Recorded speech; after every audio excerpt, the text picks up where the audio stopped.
Welcome to HOA Clapback. I did not steal a thing, and I proved it on camera. You signed the covenants, now you live them. That was what Allison Drake yelled at me in the Lakeview Heights parking garage before she told me she would make me famous in the neighborhood as a warning. She stood between my car and the exit ramp with a thermal printer in one hand and a key ring in the other, jingling those keys like they were the sound of authority itself. I teach high school history in Tucson, and I had just finished a 12-hour day of grading and parent emails when I came home to find her blocking my path with a printed violation notice still warm from the printer. She said I was casing cars. She said residents had complained. She said the accusation was already on record, and that I should have known the rules changed yesterday. I had no idea what she was talking about. I asked her what complaint, what changed rule, what cars. She held up the notice and pointed at a camera mounted on the garage ceiling. She said the lens had caught me walking between cars twice in 1 week. I said I park here, I live here, of course I walk between cars. She jingled those keys again and said I was being deliberately obtuse. That was her favorite word, obtuse. She said the new policy required residents to use designated walkways only, and that cutting through parking spaces was now considered loitering with intent. I asked her when this policy went live. She said yesterday. I asked her how I was supposed to know. She said it was posted in the portal and that ignorance was not an excuse. I pulled out my phone and opened the resident portal right there under the fluorescent lights. The policy was not there. I showed her my screen. She leaned in, squinted, then said the portal sometimes took 24 hours to refresh and that I should have checked my email. I opened my email. Nothing. She sighed like I was wasting her time and said the email went out at 11 at night and that I probably filtered it to spam. She jingled those keys one more time and told me the notice stood. She said if I wanted to contest it, I could submit a written statement to management, but the fee was already applied to my account and the complaint was logged. I asked her what fee. She said $250 for loitering with intent. I said that was insane. She said I was free to move out if I did not like the covenants. Then she turned and walked toward the elevator, and I stood there holding my phone and a warm piece of paper that smelled like burning plastic. That was 3 days ago. 3 days of calls to management that went to voicemail. 3 days of checking the portal every hour. 3 days of my principal asking me why I looked like I had not slept. The HOA chaos was bleeding into my work. I was missing deadlines, snapping at students, and obsessing over a policy that might not even exist. The stakes were simple. If I could not get this sorted, the fee would go to collections, my credit would tank, and my lease renewal would be denied. I teach in a district that does background checks every year, and a collections account could cost me my job. Allison Drake knew that. She knew exactly what she was doing. On day 4, I finally got a call back from management. The woman on the phone said her name was Brenda and that she was scheduling me for a statement interview the following afternoon. I said I would be there. She said to bring any evidence I had. I asked her what kind of evidence. She said anything that proved I was not loitering. I said I live here. I park here. How do I prove I was not loitering in my own garage? She said she could not advise me on that, and that the interview was at 2. I showed up at 1:55 with my lease agreement, my parking pass, my resident portal login, and a printed timeline of every email I had received from the HOA in the past 6 months. The management office was in a converted clubhouse unit near the mailbox cluster, and the lobby was tiny, just 4 chairs and a counter with a plexiglass window. Brenda was behind the window. I gave my name. She slid a clipboard under the glass and told me to fill out the intake form. I started writing. Then the door behind me opened, and Allison Drake walked in. She did not look at me. She walked straight to the counter and knocked on the plexiglass. Brenda looked up. Allison said she was here to provide additional context for the loitering complaint. Brenda said the interview was with the accused resident only. Allison said she was the board treasurer and that she had authority to participate in enforcement reviews. Brenda hesitated. Allison pulled out a laminated card from her blazer pocket and pressed it against the glass. It looked like a library card. Brenda sighed and said she could observe but not speak. Allison sat down in the chair directly next to me, even though there were 3 other empty chairs. She set her key ring on the armrest between us and started scrolling through her phone. I kept writing. Brenda called me to the counter. I stood up and handed her the clipboard. She reviewed it, nodded, and then looked past me at Allison. She said the interview would be recorded and that only one person could speak at a time. Allison said she understood. Brenda buzzed me through a side door into a back office that smelled like old carpet and air freshener. The office was small, just a desk and 2 folding chairs. Brenda sat behind the desk and opened a laptop. She said she was going to ask me a series of questions and that I should answer honestly and completely. I said I would. She asked me if I had walked between parked cars in the garage within the past 2 weeks. I said yes, to get to my car. She typed. She asked me if I had been informed of the new loitering policy. I said no. She asked me if I had checked my email in the past week. I said yes, multiple times a day. She asked me if I had checked the resident portal. I said yes, every day, and the policy was not there. Brenda stopped typing. She looked at her screen, frowned, and then clicked something. She said the policy was uploaded to the portal on the 15th. I said today was the 18th and that I had checked this morning. She turned the laptop toward me. The screen showed a PDF titled Parking and Walkway Policy Update, dated the 15th. I leaned in. The document was 3 pages long and included a hand-drawn map of the garage with red lines marking designated walkways. The map looked like it had been sketched in crayon. I asked Brenda when the email went out. She clicked again. She said the email was sent at 11:14 on the night of the 14th. I pulled out my phone and opened my email. I searched for Lakeview Heights. Nothing. I searched for parking. Nothing. I showed her. She said sometimes emails got caught in spam filters and that it was my responsibility to whitelist the HOA domain. I asked her what the domain was. She said it was lakeviewhoa.com. I checked my spam folder. Nothing. Brenda sighed and said she could not make a determination without reviewing the complaint video. She said the camera footage was archived and that it would take 3 to 5 business days to retrieve. I asked her if the fee could be paused until then. She said fees were applied automatically and that I would need to file a dispute in writing.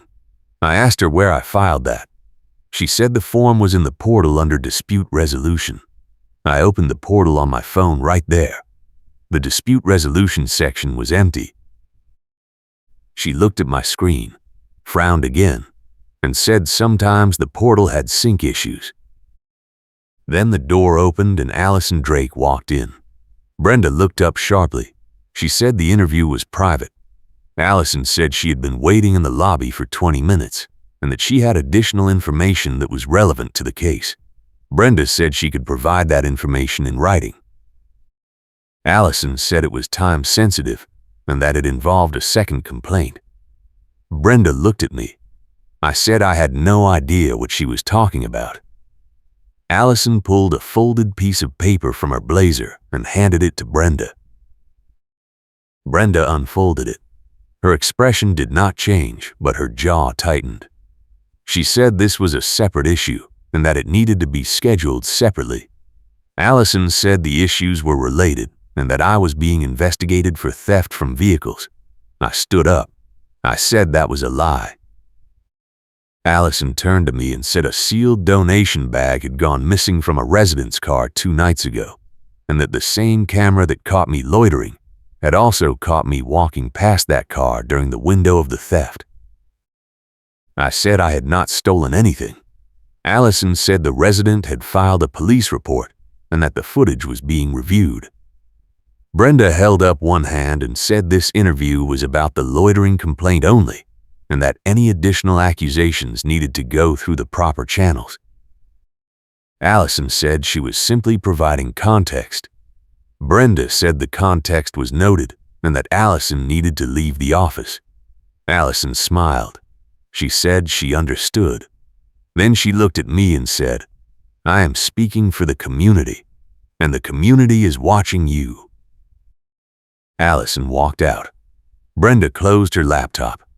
She said the interview was over and that she would follow up within 5 business days. I asked her about the theft accusation. She said that was not part of her review and that I should contact the Tucson Police Department if I had questions. I asked her if she believed I had stolen something. She said her job was to review policy violations, not to make criminal determinations. I asked her if the fee was still active. She said yes, and that it would remain active until the dispute was resolved. I left the office and walked through the lobby. Allison was standing by the door with her arms crossed, talking to a man in a green shirt. The man nodded along while she gestured at me.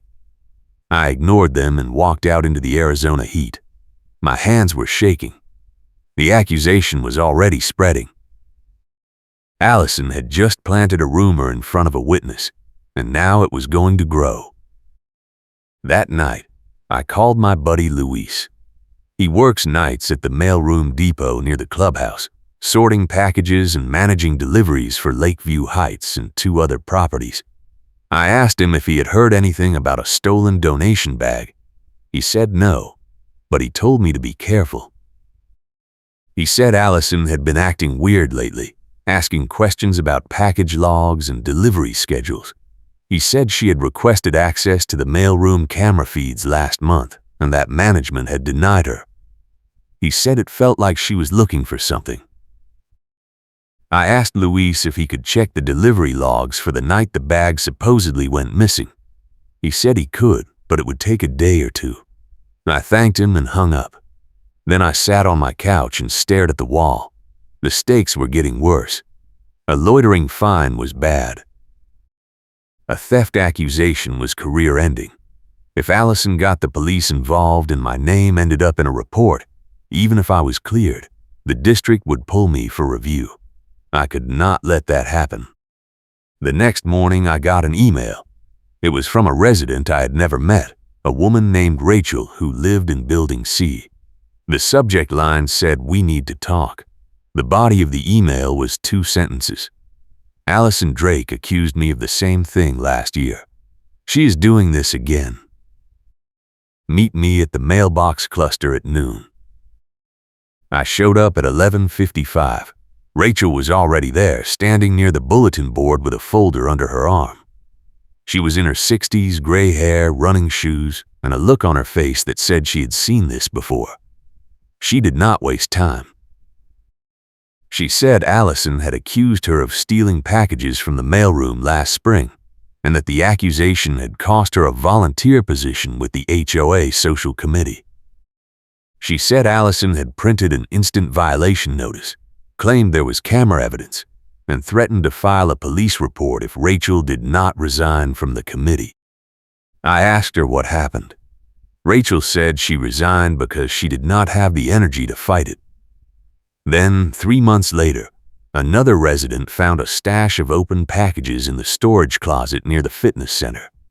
The packages were all addressed to different residents. Some of them were Rachel's. The resident reported it to management, but by the time anyone investigated, the stash was gone. Rachel said Allison had access to that closet. She was the only board member with a key. Rachel opened the folder and pulled out a photo.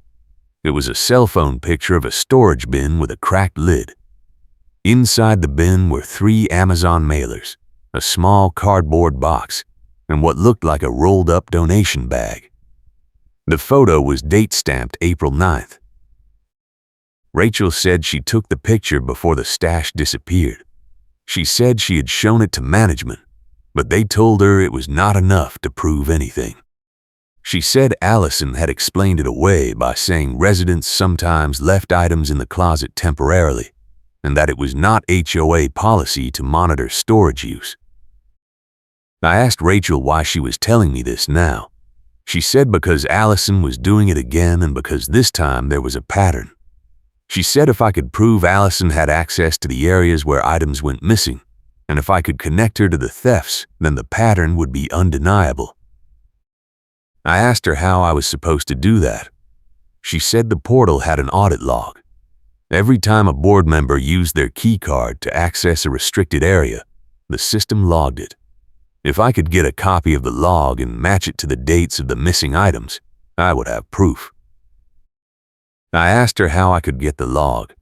She said management would not give it to me without a formal records request, and that request would take weeks. But she said Luis might be able to pull it if he had access to the back-end system. I told her I would ask him. Rachel handed me the folder. She said the photo was mine to keep, and that she would testify if it came to that. Then she said I needed to move fast, because Allison was already lining up another complaint. I went home and called Luis. I told him what Rachel had said. He said he could not access the audit log directly, but he knew someone in IT who could pull a report if there was a valid reason. I asked him what counted as valid. He said a formal investigation or a police request. I asked him if he could ask anyway. He sighed and said he would try, but it might take a few days. I did not have a few days. That afternoon, I got a text from an unknown number.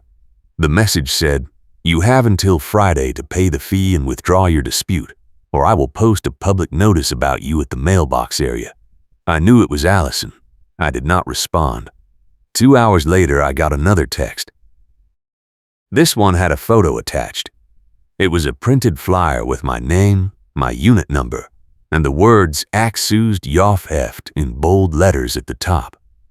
The flyer said I was under investigation for stealing from vehicles and that residents should report any suspicious activity to the board.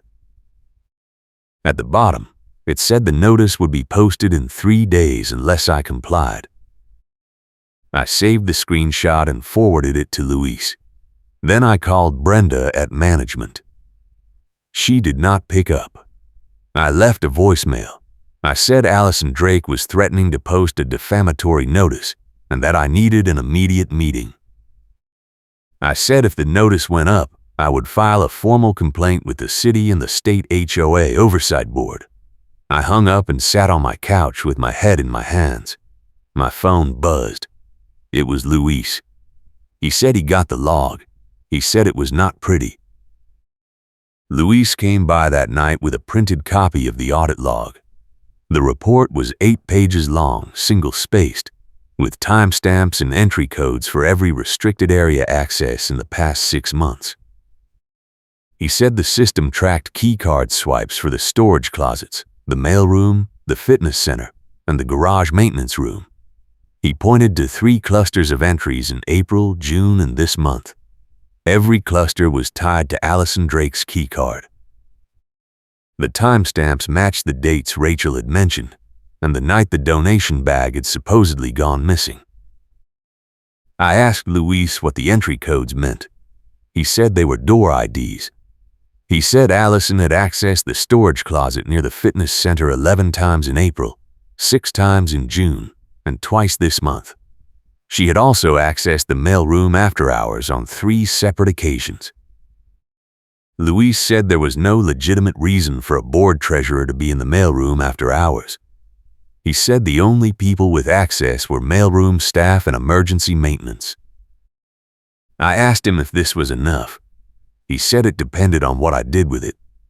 He said the log was technically internal documentation, and that management might claim it was not releasable without a subpoena. But he said if I gave it to the police, they could use it as part of an investigation. I asked him if he would get in trouble. He said probably, but he was already looking for a new job and he was tired of watching Allison bully people. I thanked him and made 3 copies of the log. One for me, one for Rachel, and one for the police. Then I went back to Rachel's photo. I zoomed in on the bin. The cracked lid was distinctive, a light blue plastic bin with a white handle. The bin was sitting on a metal shelf unit.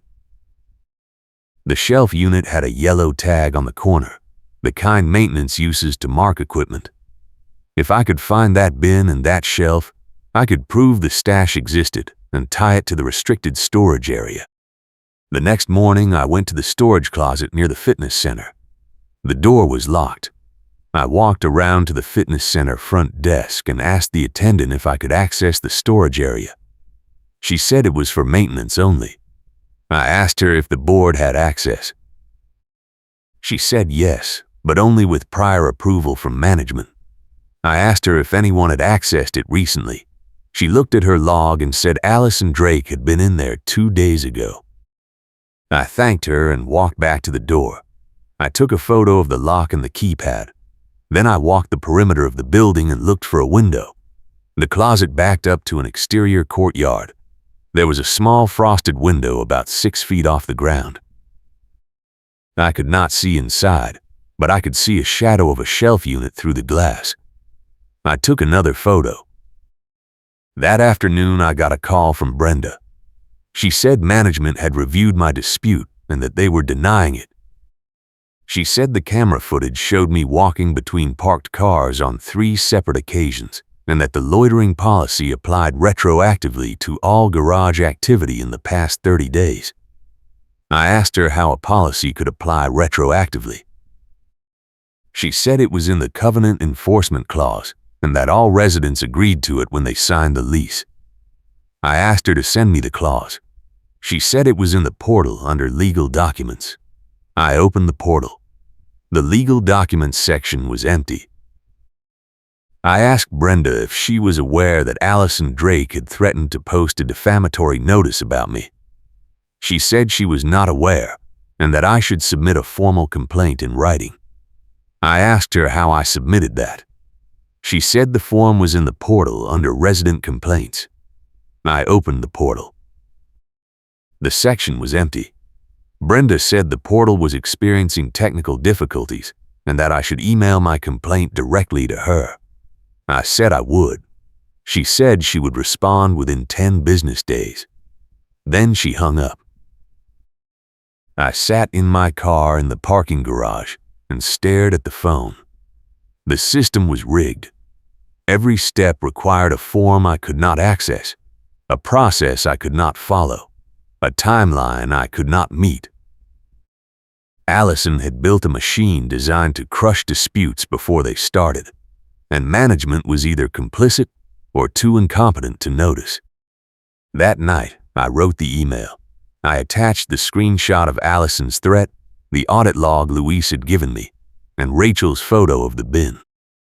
I wrote that Allison Drake had systematically targeted residents with false accusations, that she had access to restricted areas during the times items went missing, and that her behavior constituted harassment and defamation.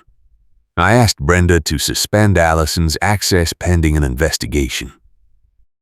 I hit send at 11:30. The next morning, I woke up to a voicemail from Brenda. She said my email contained confidential documents that I was not authorized to possess, and that sharing them was a violation of HOA policy. She said the audit log was property of the management company, and that I needed to delete all copies immediately. She said if I did not comply, I would be subject to additional fines. She did not mention Allison's threat. She did not mention the photo. She did not mention the investigation. I called her back. She did not pick up. I left a message. I said the documents were provided to me by a resident and a staff member who were concerned about theft and harassment. I said I would not delete anything and that I was filing a police report. I hung up and drove to the Tucson Police Department substation on the east side. The officer at the front desk was polite but skeptical. I explained the situation. I showed him the texts, the audit log, the photo, and the timeline. He took notes. He said theft from vehicles was a property crime, and that without video evidence of the actual theft, it was hard to pursue. I asked him if the audit log was enough. He said it was circumstantial. I asked him what I needed. He said a witness, or video, or the stolen items. I asked him if he could file a report anyway. He said he could, but it would be classified as a theft allegation without suspect identification, and it would not go anywhere unless I brought more evidence. I asked him for the report number. He printed a receipt and handed it to me.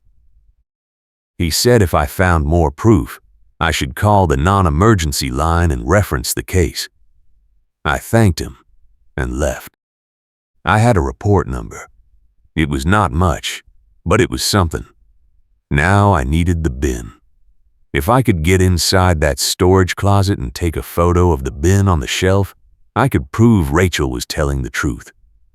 But I did not have a key, and I could not break in. I needed someone with access.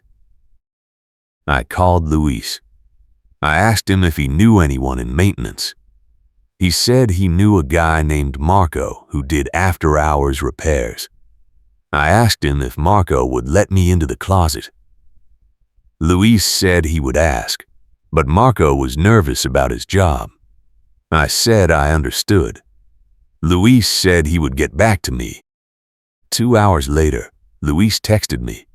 He said Marco would do it, but only if I went late at night when no one was around, and only if I did not touch anything. I said that was fine. Luis said to meet Marco at the fitness center back door at 11 tonight. I showed up at 10:55. Marco was waiting by the door with a flashlight and a maintenance badge clipped to his belt.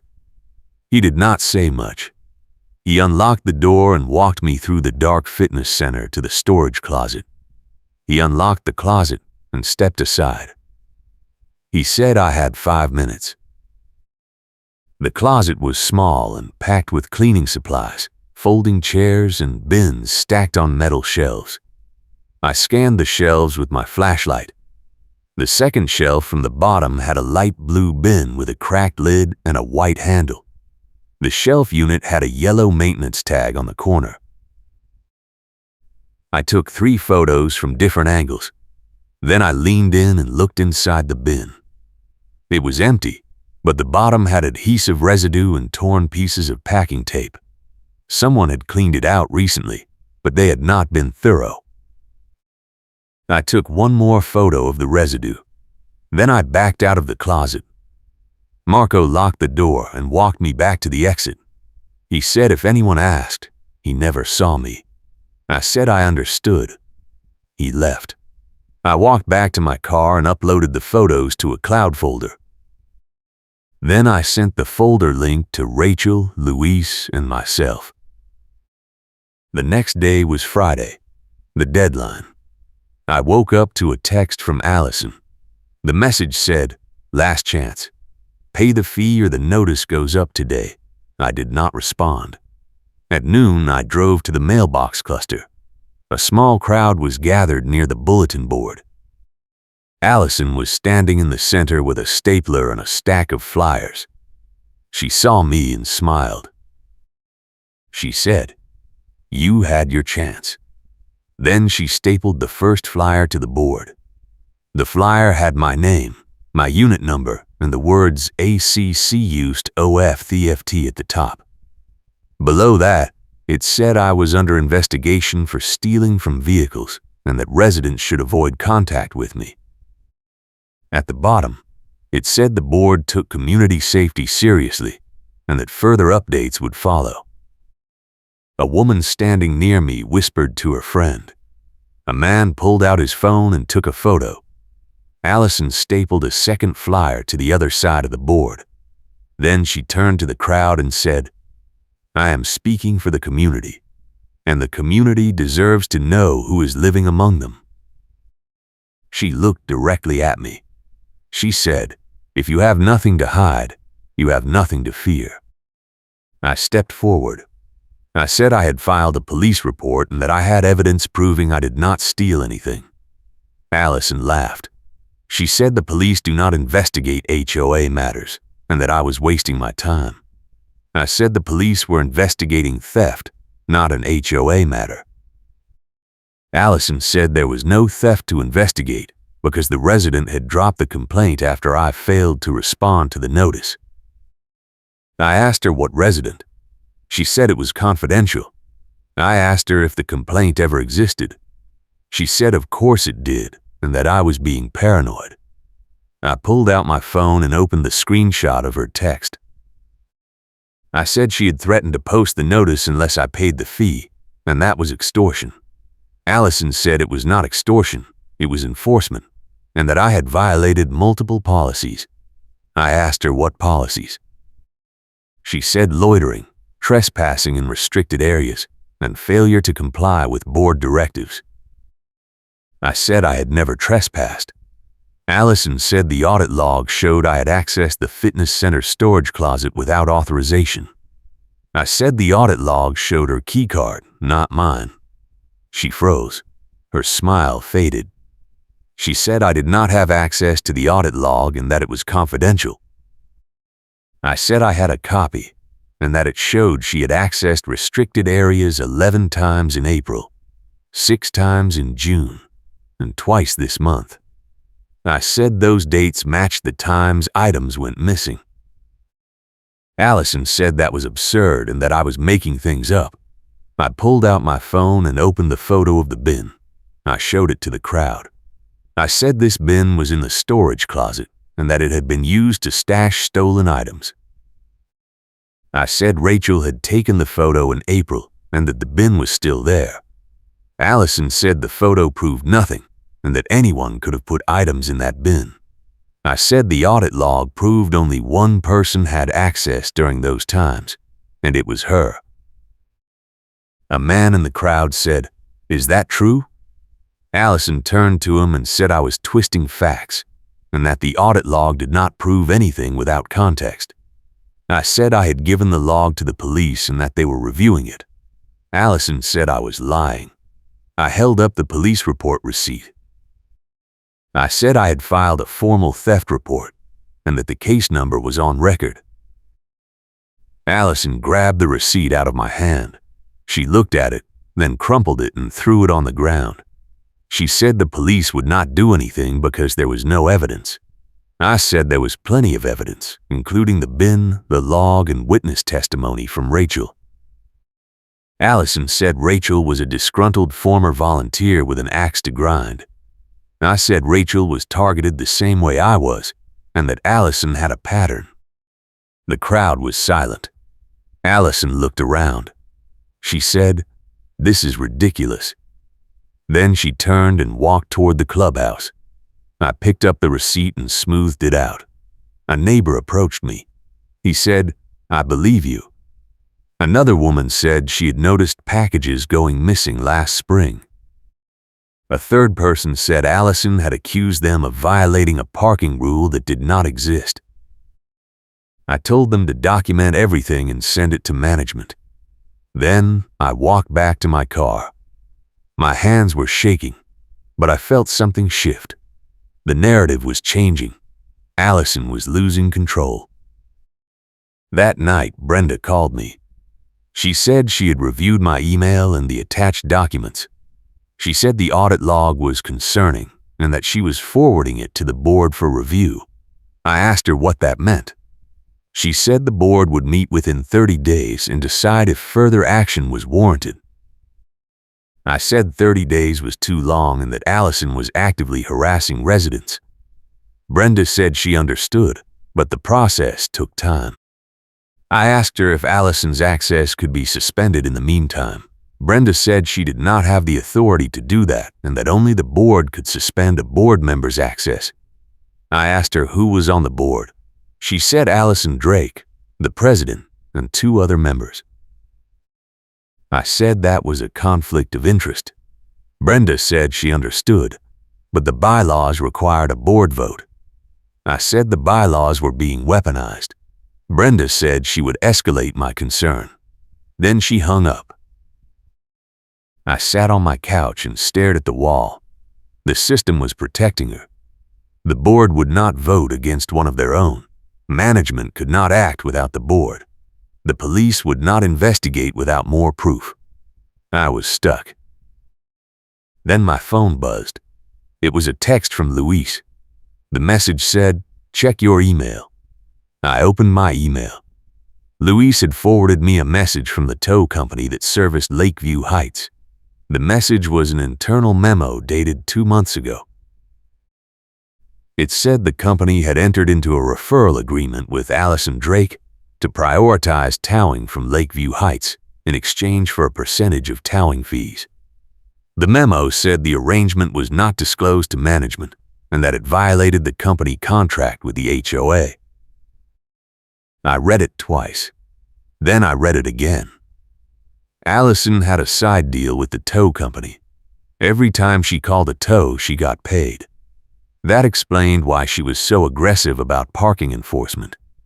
That explained why she had threatened to tow my car if I did not comply. She was not enforcing rules. She was running a racket.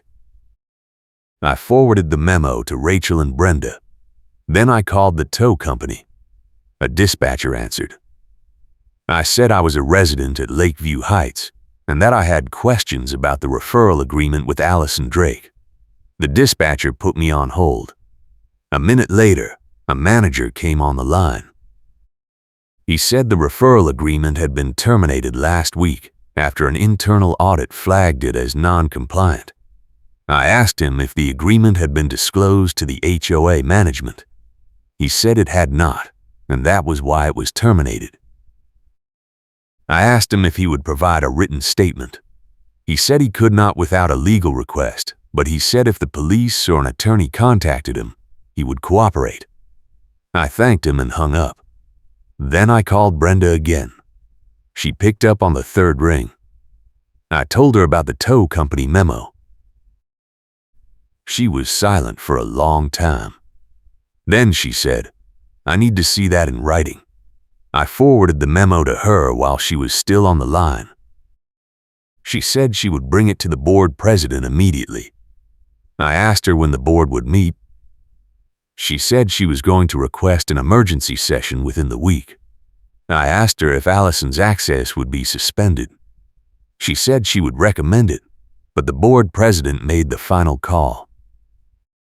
I said the president needed to act now because Allison was still harassing residents and posting defamatory notices. Brenda said she would make that clear. The next morning, I got an email from the board president. His name was Todd, and the email was formal and brief. It said the board had reviewed my complaint and the supporting documents. It said Allison Drake had been placed on administrative leave pending a full investigation. It said her key card access had been suspended and that she was prohibited from contacting residents about HOA matters. It said the loitering fee had been reversed and that my account was clear. It said a full report would be issued within 2 weeks. I read the email 3 times. Then I forwarded it to Rachel and Luis. Rachel replied immediately. She said, "Finally." Luis replied with a thumbs up emoji. I sat back in my chair and exhaled. It was not over, but it was a start. 2 days later, I got a call from a detective with the Tucson Police Department. He said he was following up on my theft report and that the audit log and witness statements were enough to open a formal investigation. He said they had contacted the tow company and confirmed the referral agreement. He said they were also reviewing surveillance footage from the mailroom and the storage areas. He said if they found evidence of theft, they would pursue charges. I asked him what happened next. He said the investigation would take a few weeks, but in the meantime I should avoid contact with Allison Drake. I said she was already on leave. He said that was good, but I should still be cautious. I thanked him and hung up. That afternoon, I went to the mailbox cluster to check my mail. A small crowd was gathered near the bulletin board. The flyers Allison had posted were gone. In their place was a single printed notice from management. The notice said the board had suspended a member pending investigation, and that residents should direct all questions to the management office. It said harassment and defamation would not be tolerated. It said the board was committed to transparency and fairness. A neighbor I did not recognize approached me. He said, "I heard what happened. I am sorry you went through that." I said, "Thanks." He said, "A lot of us have been afraid to speak up." I said I understood. He said, "If you need anything, let me know." I nodded and walked back to my car. The following week, I got an email from Brenda. She said the board had completed its preliminary review and that Allison Drake had resigned from the board effective immediately.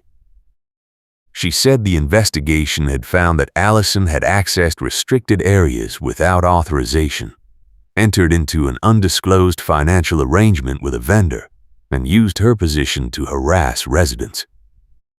She said management was implementing new procedures to prevent similar abuses, including limiting board member access to restricted areas and requiring third-party oversight of all vendor contracts.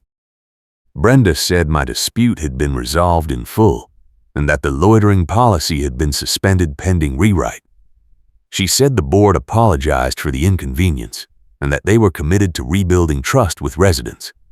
She said if I had any further concerns, I should contact her directly. I did not reply. I forwarded the email to Rachel and Luis. Rachel called me that evening. She said, "You did it." I said, "We did it." She said, "No, you did. You made them listen." I said I just documented everything and refused to back down.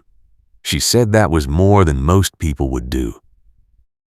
A week later, I ran into Marco at the fitness center. He said he had heard about Allison. He said everyone was talking about it. He said people were relieved. He said the board was already talking about policy changes and more transparency. I said that was good. He said, "Thanks for doing that." I said he helped too.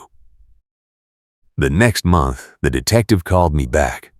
He said the investigation had concluded and that they had found evidence of theft. He said Allison had admitted to taking items from the storage areas and the mailroom. He said she claimed it was a misunderstanding and that she had intended to return the items. He said the district attorney was reviewing the case for possible charges. He said I would be notified if charges were filed.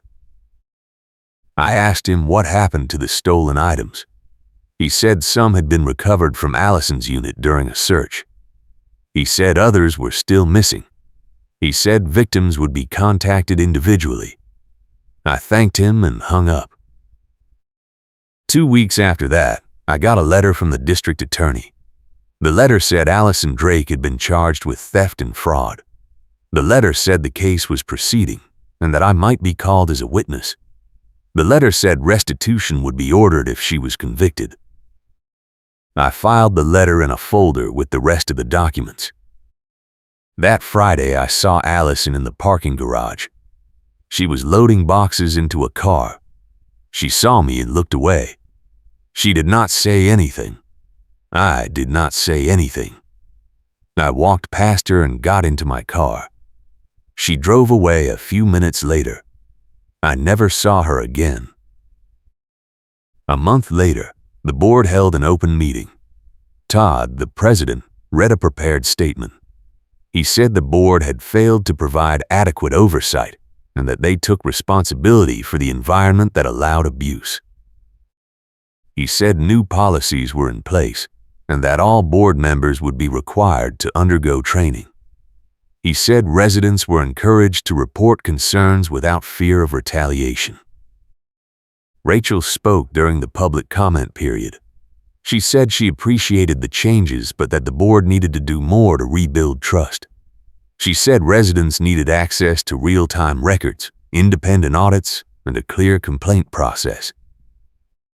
The board agreed to form a resident advisory committee to review the new policies. Rachel volunteered to chair it. Luis spoke next. He said management needed to be held accountable for ignoring complaints. He said Brenda had dismissed multiple concerns before the situation escalated. He said if management had acted sooner, the abuse could have been stopped. The board agreed to review management's performance and consider contract changes. I did not speak. I did not need to. The work was done. The system had been forced to change. Allison was gone. The policies were being rewritten. The community was healing. A few weeks later, I got a check in the mail. It was a refund for the loitering fee, plus interest. The memo line said dispute resolution reimbursement. I deposited the check and closed the app. That weekend, I ran into Rachel at the mailbox cluster. She said the advisory committee was meeting next week. She said they were drafting a proposal for quarterly audits and public financial reports. She said the board was surprisingly cooperative. I said that was good. She said, "You should join the committee." I said I would think about it. Later that night, I got a message from Luis. He said he had taken a new job at a different property. He said he was grateful for everything and that he was glad it worked out. I wished him luck. The following month, the district attorney sent another letter. The letter said Allison Drake had pleaded guilty to theft and fraud. The letter said she had been sentenced to probation, community service, and restitution. The letter said she was prohibited from serving on any HOA board for 10 years. The letter said victims would receive restitution payments over the next year. I filed the letter with the others. Then I closed the folder and put it in a drawer. The fight was over. The chaos was done. The HOA had been forced to confront its own dysfunction, and the community was better for it. I had cleared my name, protected my job, and stopped a corrupt board member from hurting anyone else. A few months later, I saw a new resident moving into the building. She was young, maybe mid-20s, carrying boxes up the stairs. I held the door for her. She thanked me. I said welcome to Lakeview Heights. She asked me how I liked it. I said it had its moments, but it was getting better. She said that was good to hear. I said if she ever had any issues, the advisory committee was a good place to start. She said she would remember that. That night, I sat on my balcony and watched the sun set over the desert. The air was cool, the sky was clear, and the neighborhood was quiet.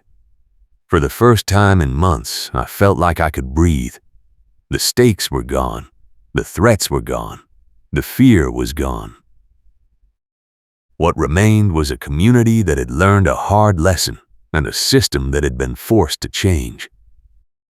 I hope you enjoyed this wild HOA mess.